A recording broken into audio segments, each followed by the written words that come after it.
Good afternoon. My name is Nick Colangelo. I'm a emeritus professor at the University of Iowa and also the emeritus dean. And I was the director of the Bell and Blank Center for Gifted Education at the University of Iowa. It's wonderful to feel welcomed here. Everybody's been wonderful, and I hope that my session will be very helpful to you. I'm going to be talking about acceleration today. It's one of the areas that I've done considerable research over the last many years, and there's a tremendous amount of misunderstanding about acceleration. And so I hope through the research that I'm going to share with you, through my comments, that you will have a much better idea about the reality of it.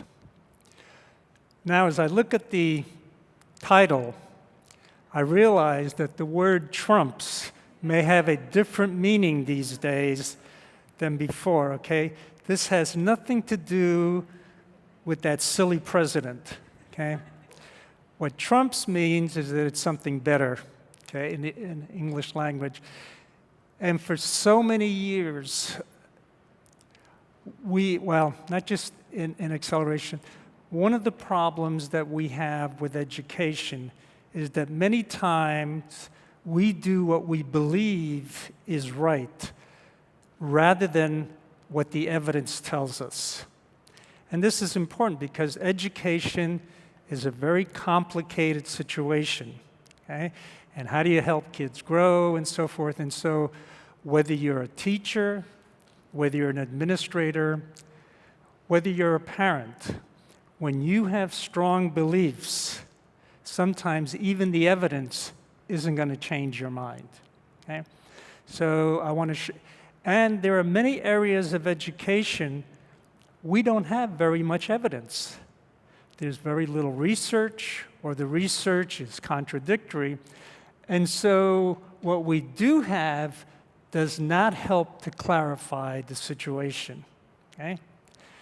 The good news today is that acceleration is not one of those vague areas. We know a lot, and I will show you what it's about.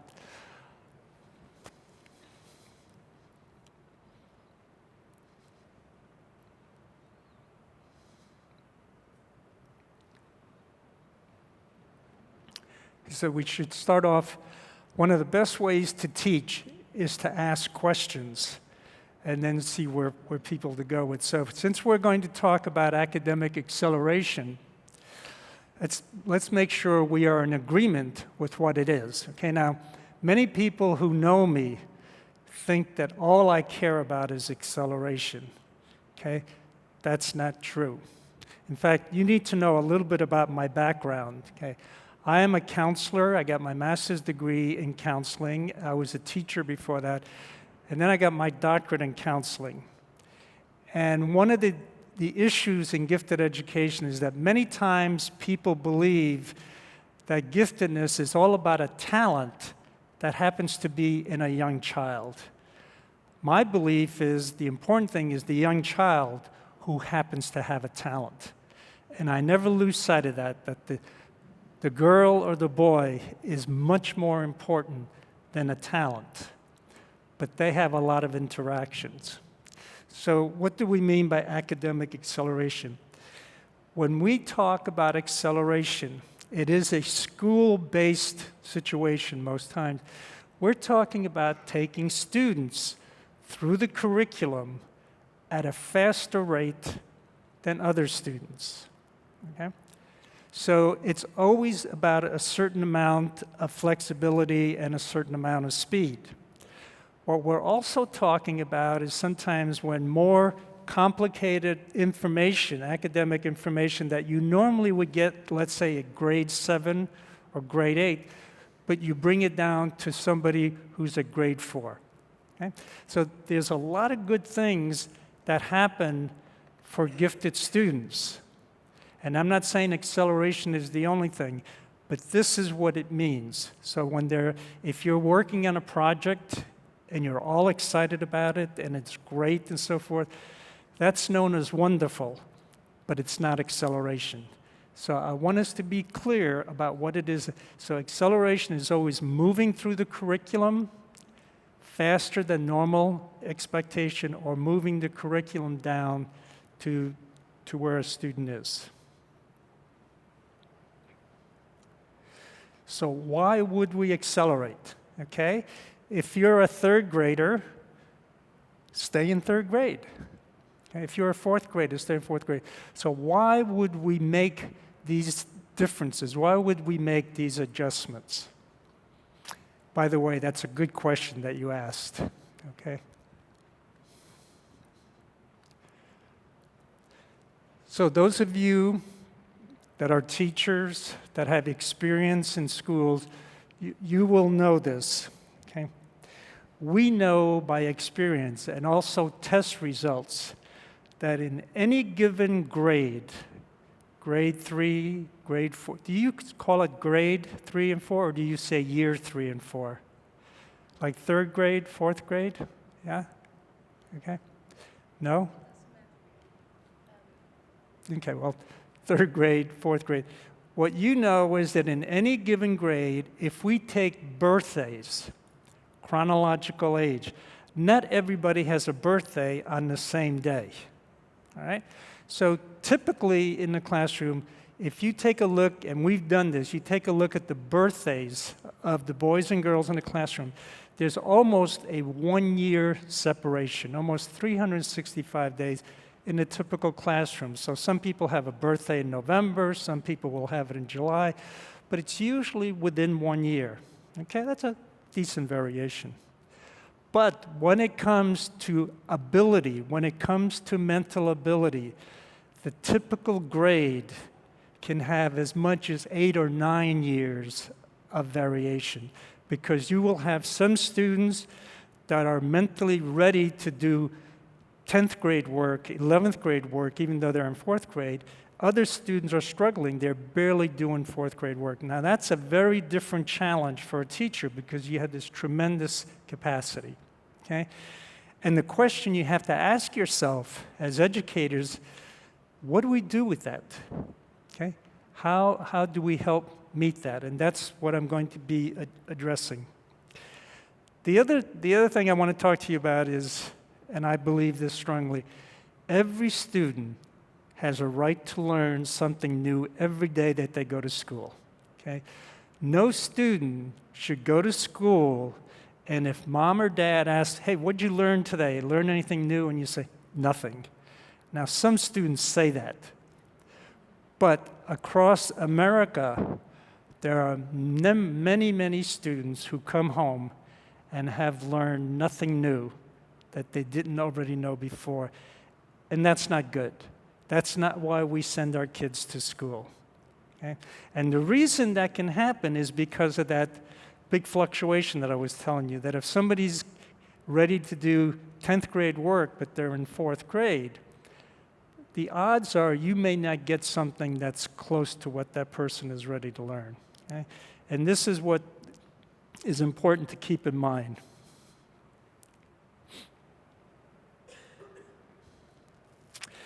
So one of the reasons that I advocate for acceleration is that through acceleration, you give every student an opportunity to learn something new every day.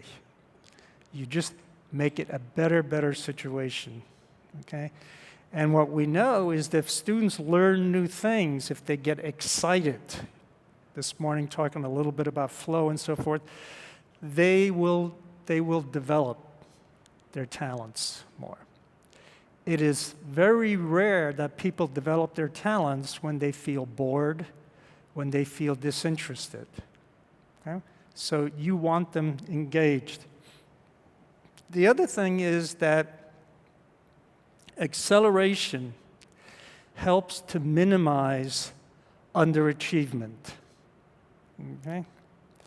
So let me give you an example. I hope you can follow this. Say today, I give you my talk, okay? You understand, you get it, and so forth.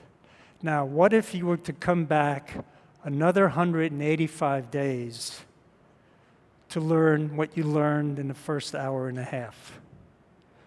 Okay? What would happen to you? Well, I'm a counselor. I can see your faces. Some of you would get very, very bored. Think about day 70, what it would be like for you in this room. Some of you get very, very... Others of you would start misbehaving because you'd be so bored. This is so contrary to what I'm ready for that you would not be sitting there the way you're sitting now. Okay? And this is a little bit of the truth of what happens to gifted students in typical classrooms. They learn the material, figure out quickly, and then the pace is so disconnected with what they're ready for that they're either going to be bored or sometimes they begin to act out. And because I'm a trained counselor, by looking at you, I think I know the 5 or 6 of you that would act out, okay? But this is something important for you to keep in mind because for you, this is just an exercise. For other students, this is the reality of what school can be like.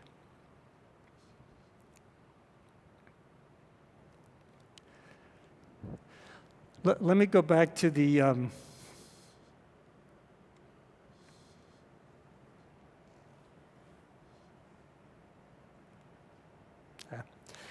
let me go back to the acceleration. You've all taken a driver's test, you know, when you, in the United States, especially if you live where it's cold, one of the questions on a driver's test is, what do you do when you're driving in the winter, you hit ice and the car begins to skid, all right? Well, the first thing you do is you scream. Okay? Then if you're Catholic, you cross yourself. Okay? But the answer to what you do is you take the car and you turn towards the way you're skidding. And the reason is because you're trying to straighten your car out, because if your car is straight, you have a better chance of controlling it. However, what happens with most people when they start skidding this way is they turn the other way and spin the car, because to turn towards the skid is not intuitive. It doesn't make sense, okay? So just like turning towards the skid doesn't make sense, what we have found in our research is that when bright students, gifted students, are put into a much more challenging situation, it's not that they don't do as well because the work is harder.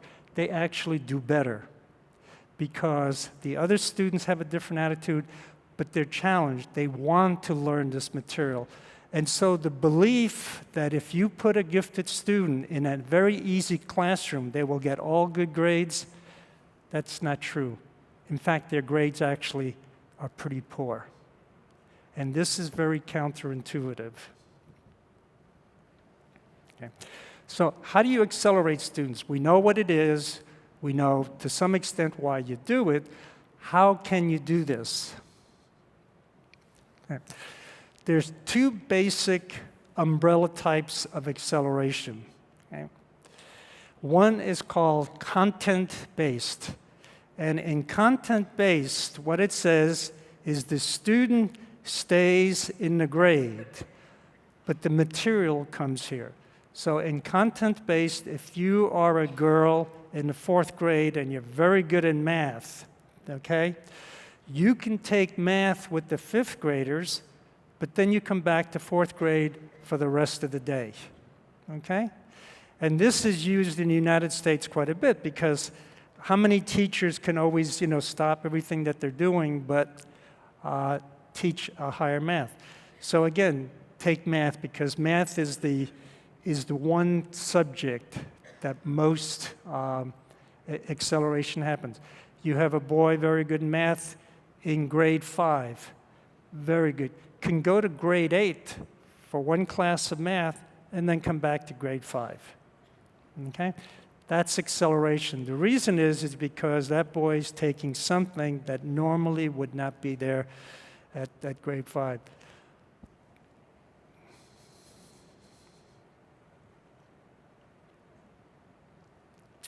So examples of content-based. Single subject acceleration, that's what I just told you about math. That means one subject, because one of the things we know about gifted students, but especially about acceleration, you don't have to be good in everything. You might be very, very good in math, but not necessarily in literature. So you get accelerated in math. Okay? The idea is to differentiate, to meet your needs. Okay? Another one, what we call dual enrollment, is you can be in high school, 10th grade, and be taking a college course at the same time, but you take it online, or you take it sometimes after school, but you go back to your regular school. So you're taking a college course, you're taking high school, you've accelerated in your college course, but you stay in one. I don't know if you all understand what advanced placement is. In the United States, we have a lot of advanced placement courses. They're called AP. What an AP course is, it's a course developed for first year in college. So if you take it during secondary school, grade 11, you will be taking a college course while you're in grade 11. It's a perfect example of content-based acceleration, okay? Now, if you're taking a course that we call honors, so let's say it's honors math, is that acceleration? I don't know. I would have to look at the curriculum, okay, because it doesn't meet the definition. But acceleration is if you're taking a college course, okay? And now with computers and distance learning, it's so much easier for a student in one grade online to take a course that's much higher. It makes life easy. But the very nice part of this for a lot of parents, for a lot of teachers, is that if you're 15 years old, you stay with your group, but you're still getting some courses, okay? So and this is probably the acceleration that is most used. And by far, math is the #1 area that people take a single subject. When the kids are smaller, a lot of times it's reading. The kids in 3rd grade will take reading with 4th and 5th grade, and then come back to 3rd grade. Then there's the other category, which is grade-based acceleration. In this one, the student moves out of their class, okay? It is not in step with the age. And this is the one, when people think about acceleration, this is usually the one that you think about, because what it means, we call it grade skipping, okay? So let's say you're in 4th grade, and you're really doing well. You basically know what 5th grade is all about, and so the school skips you to 6th grade, okay? Now, there's a couple of things you need to know about grade-based acceleration. Okay? First of all, it's not a secret. See, it's a social event. Everybody knows if you've been grade skipped because you're not where you're supposed to be, okay? And when everybody knows, everybody will have an opinion, for better or for worse, okay?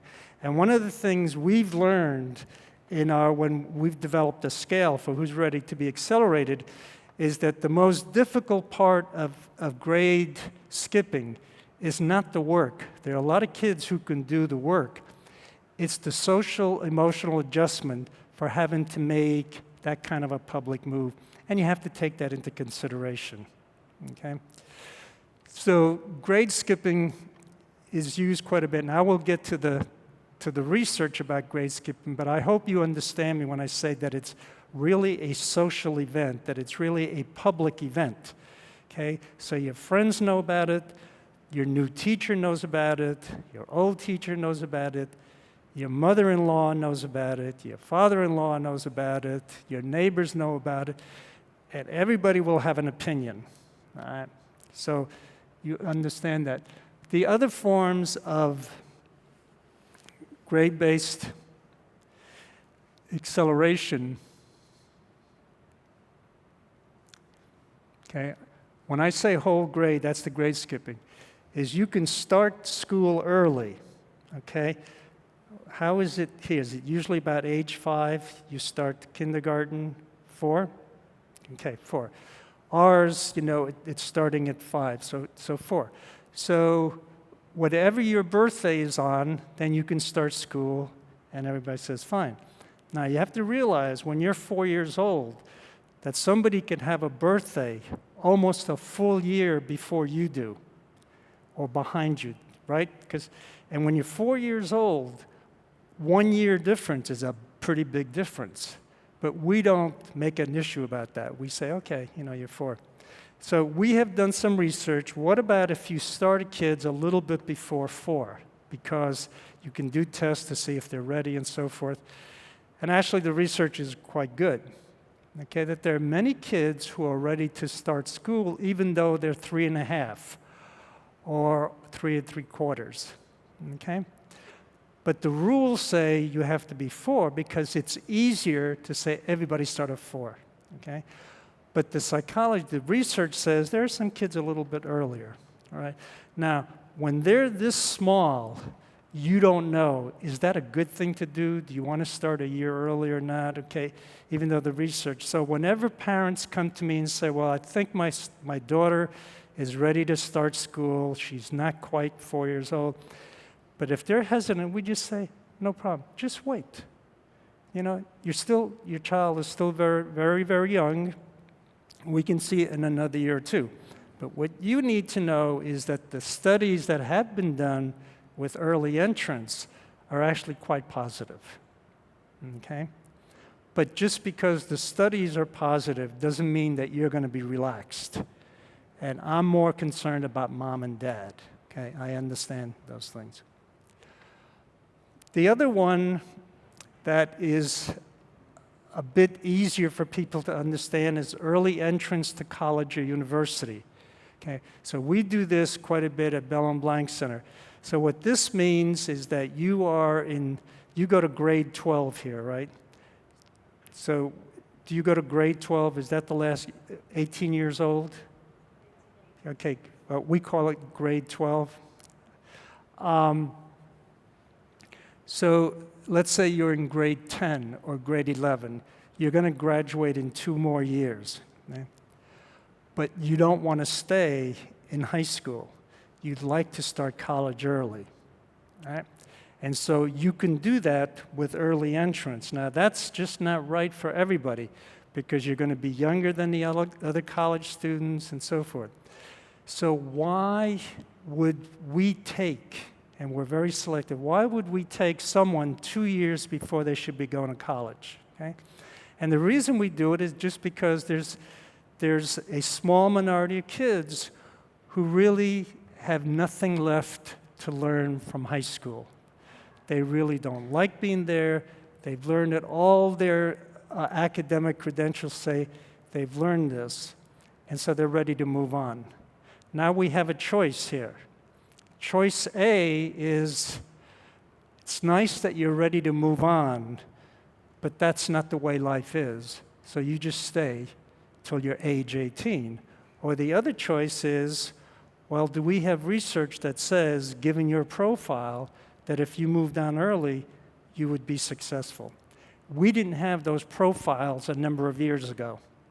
We have them now, okay? So do you see what I'm saying? The difference is, just because something is possible doesn't mean you need to do it, but at least we know a lot more, and we know which students with their profiles are very likely to succeed by going to college early, because we do it. And the more research we have, the more possibility. One of the saddest things for an educator like me, one of the saddest things is to hear students say, I have nothing left to learn in this school. I really am just treading water. You know what I mean by treading water? Instead of swimming, I'm just standing still in the water, and I want to move on.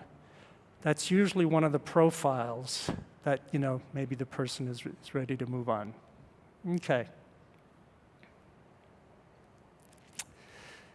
So the biggest issue in my mind is acceleration effective? Okay? And this is the question that has always been difficult to answer, because why would you do something if it's not effective? Okay? Why would you take chances and so forth? And this is where we came out with the first major study, A Nation Deceived, okay? And then we did a 15-year follow-up, A Nation Empowered. And what we did was we put together over 50 years of research and did an analysis of it and then some of our own research to say, what do we know about acceleration in research? Okay? Do we know if it works or doesn't work?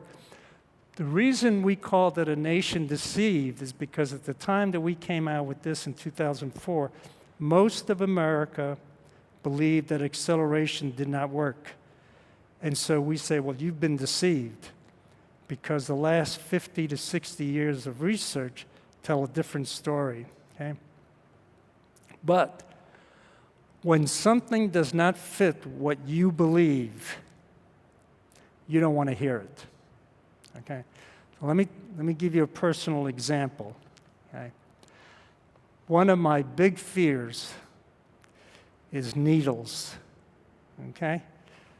I don't like them. I didn't like it when I was little. I don't like them at my age now, okay? And I will do anything to avoid going. So a couple of years ago, I was at the doctor because I had to get my shots to go to a part of the world that needed quite a few shots. And I'm thinking, why am I doing this, okay? But I had to do that. And so the doctor, who's a woman, she is explaining to me that, you know, when I get this, there may be some side effects, don't do anything strenuous, yeah. And I was really not listening because I knew that in about 4 minutes, she was going to give me some shots, and that's all that mattered to me. And so out of all this blah, blah, blah, blah, then she says something that made me just perk up. She said, and just so you know, that there is a 4% chance that given who you are, that this won't work. And I'm thinking, oh my God, I'm going through all this, and there's a 4% chance it may not work? I said, look, I'll see you when you're at 100%, okay? I don't want...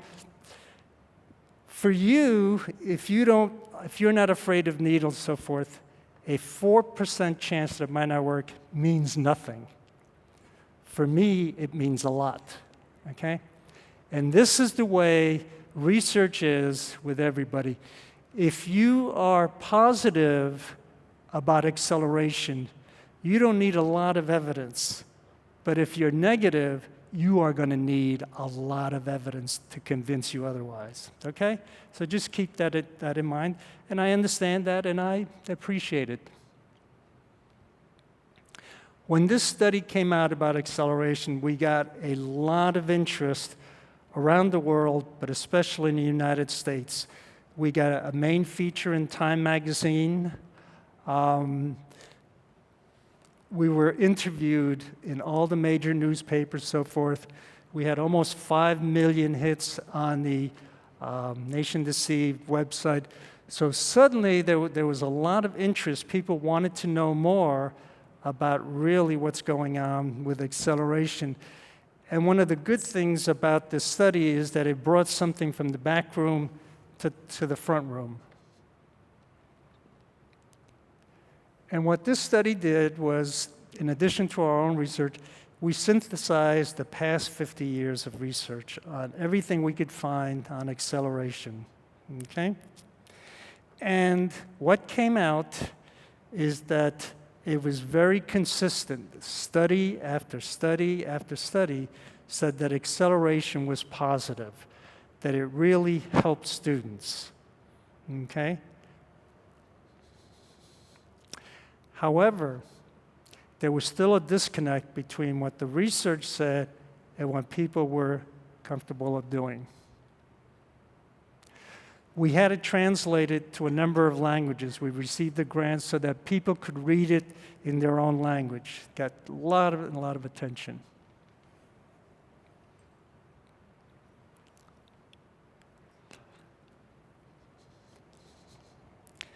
And we looked at research evidence, we looked at clinical evidence, teachers, psychologists that work with students, And we also listened to personal stories of students who had been accelerated. So it wasn't just studies, it was more than that. So what did we find in Nation Deceived and Nation Empowered? Okay. First of all, and right now when I say academic, I'm talking about school subjects. I'm not talking about physical education. I'm not talking about the arts or anything it might apply. I'm talking about math, science, literature, the academics. Okay. So what we found is that in the short term, does it help a student to be accelerated like the following year, the year after? The answer is yes. It has a very nice short-term acceleration. Okay? The trouble is, as those of you that are parents, you're going to say, well, this may be nice for a year or two, but what about 6 years down the road? Are we going to regret? Okay? It's like marriage. Everybody likes marriage the first 3 months. Okay? But how will it be years down the road, okay, before you can say, well, this is successful? And that's the issue with, and that's a very good question to always ask is, will it be a positive further down? Those are not easy questions to answer because how do you know? Okay, so many things happen. So for instance, if you get accelerated and then 10 years later, you're unhappy in school, or 15 years later, you're unhappy with your job, do we go back and say it was because you were accelerated? See, so many other things have happened. So it's not an easy question to answer. However, we found ways that we might be able to provide some answers. In the long-term effects, there have been a number of studies where what they did was they took a student who had been accelerated in school and they followed when they were in college and then also in their work life, okay? And then sort of backtracked and said, did they seem to be successful? Did they do well in college and so forth? And what they find in study after study is that when you follow them that way, it seems that those who've been accelerated do quite well in life. Not 100%, yes? Wasn't there a difference between accelerating 1 year or 2 years or 3 years? Yes. The answer is yes. I don't know if everybody could hear. She said, is there a sequence between accelerating just 1 year, 2 years, and not? And actually, what you're talking about is radical acceleration. Okay? If you get accelerated at least 3 years, that's known as radical. Okay? And what we have found, there isn't as much research on this because we don't do it that often, but what we have found is that those who are radically accelerated also have very, very positive long-term results. Okay? So the long-term results have been really quite good all the way down the line. Okay? Now, what does that mean for your son or daughter in 3rd grade? If I tell you the long-term results, are you still willing to do it? You know, it's still a decision to make.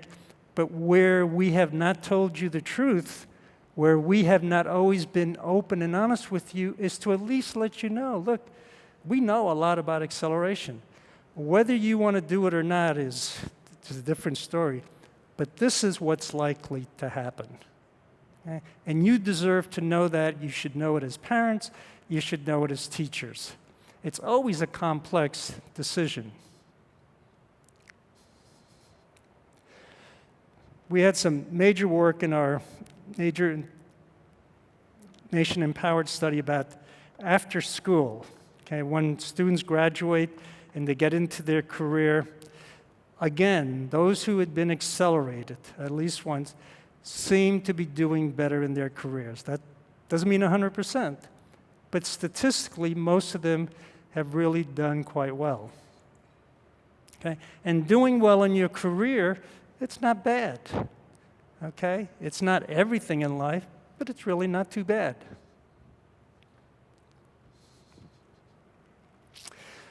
So this is the one, though, that stops everybody. You say, okay, you might do better academically, you might do better in your career, but what about the social emotional? Okay? And this is the most important question that people ask. And again, as someone who is trained in counselor education, this is the important question that I ask. Okay? Because even if you do better academically, but it's at the cost of your social adjustment, you really need to think about that. Okay? Now, it is easier to measure how much you have gained in mathematics. There are tests that can say, did you learn all of this material in mathematics? And we can measure that pretty well and say yes. We can also measure, are you very good at scientific thinking? We can measure that. Okay? It is a much more complicated measure to say, are you happy? Because that has so many other variables into it. Okay? An attitude about school. So here's what we have, and some of you have probably heard about Karen Rogers, and this is a synthesis of studies, but almost all the studies that we have in social emotional are also positive. And that one usually surprises people. Okay? Now, they're not quite as positive as the academic because it's much more difficult to measure some of these things. But when you take happiness measures, you take measures about feeling good about being in school and attitude, the social effects of acceleration tend to be quite positive. But here's something I'm going to share with you, and this is very, very important. Okay?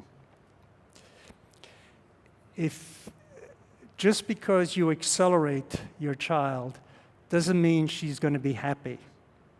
Okay? It means she will probably do better in school. Whether she's happy or not ends up having some other issues with it. Okay? But what we do know is if any boy or girl is closer to their academic readiness, they also tend to be happier. And that's what we've been finding. So the more challenged you are, the more close you are to your level, the happier. Most people who are bored are not happy. Okay? So that's what's going on. So the social effects are positive, but not quite as positive as the academic effects. So here's the paradox of acceleration. Here I've been telling you all this good news, okay? But then the other part of it is, at least in America, my guess is probably here, many, many people still don't believe it. They still, so what? Okay? And this is the great paradox in our country. I have nothing else to share with you that is so consistently positive in the research. Not about reading, not about anything else that I can share with you. This is by far the most. And yet, even with that, it politically still leaves a lot of room for discussion. Do you follow what I'm saying? There's nothing else in education that I can give you that is this consistently positive in terms of research. So what is the paradox? Why? And this started off from the 60s. The research community has known that acceleration has positive results, but it doesn't come out to the general public. It doesn't come out to schools. It doesn't come out to society in general. It's getting better now because of our reports, but it still hasn't won. In fact, if I say to you something like, well, how about enrichment categories for gifted? Most of you would say, yeah, no problem. Why not? Okay? Unless you're against gifted. Because enrichment, even though they work well, enrichment doesn't strike a certain hesitation in us. Okay? But acceleration does. So why is there disconnect between the research and practice? Okay. One is academic. I've only taken some of these. The belief is that if you learn something pretty quick, fast, you will forget it later on because you don't really know it. It seems like you know it. but you don't know it profoundly because it takes a certain amount of time to learn it, okay? Not a bad thing to know. You know, do students who learn math or science seem to get it for a year or two, and then as time goes on, they've lost that information? Everything that we've been able to study says no, that what you learn, you continue. Okay? So that's not bad. If you really learn a thing, you maintain it. But that is a big fear that people have, is that you will learn it. It's, you know, some people say, well, if you study hard for the test, you pass the test, but then you forget everything, okay? This isn't the same thing. If you accelerate it, you maintain the academic, okay? Then there's the social emotional. I've been telling you, this is still probably the biggest one. People feel like if you're 12 years old, you should be with other 12-year-olds. If you're 13, you be 13. Otherwise, something's going to go wrong, okay? I understand that. It's just not true, okay? That your mental age is more important than your chronological age. See, this only works in school. If we didn't have schools, you wouldn't have to worry about acceleration because students just... So if you have curriculum that goes up and down, acceleration doesn't mean much. But as long as you have grades, acceleration means something. Developmental readiness. There's the belief that developmentally, kids cannot maintain abstract notions. They can't learn something really difficult because they're too young. Again, doesn't sound too bad, it's just not true.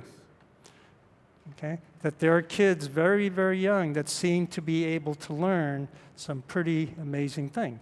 You have to know who they are, you have to have the profiles, but they're ready. Again, we didn't always know that, we know that now. And then the last one is political. Okay? And by political, I mean that there are people who put a lot of emphasis about schools who say, I don't care that this student can do this work. My political philosophy is you should not differentiate ever. Okay? They're the same people that are against gifted education because they say there's no such thing as gifted. Because if you identify someone as gifted, then you make somebody else feel bad. And this is a hard one because all the research in the world is not going to change this. This is a political point of view. Okay? And some people tremendously fight the idea that there should ever be any differentiation. We are all the same. Okay? They do not believe in differentiated ability. And if you don't believe in differentiated ability, quite honestly, it doesn't matter what I have to tell you. Okay? But if you believe that students can be equally of value, they can be equally important, but still have different abilities, then at least we have some common ground. And the issue is, should we try to meet those different abilities? How do you make decisions about acceleration? So let's say you think like, okay, you're pretty convincing, we have that. How do we do it? How do we know that somebody is ready for acceleration or not? And again, for a lot of years, all we had was teachers' feelings. It's like, well, I think she's ready, and then we have much more objective measures to do. And the good news is they're almost all free. If you go to the website at the Bell and Blank Center at Acceleration Institute, we have ways to determine if your son or daughter is ready to be accelerated in math or science or grade skipped. That was an instrument that took us 10 years to develop. Are you ready to be grade skipped? And it takes you through all the different things, both social, emotional, and academic. Yeah.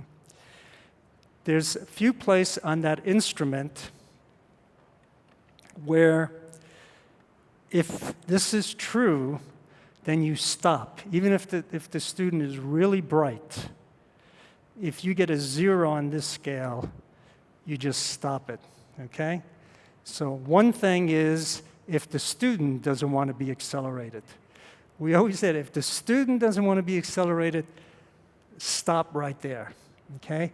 Work out something else to do, because if the student is against, see, the purpose of acceleration is not to punish a student, it's to give a student greater opportunities. So if for whatever reason they don't want to do it, okay?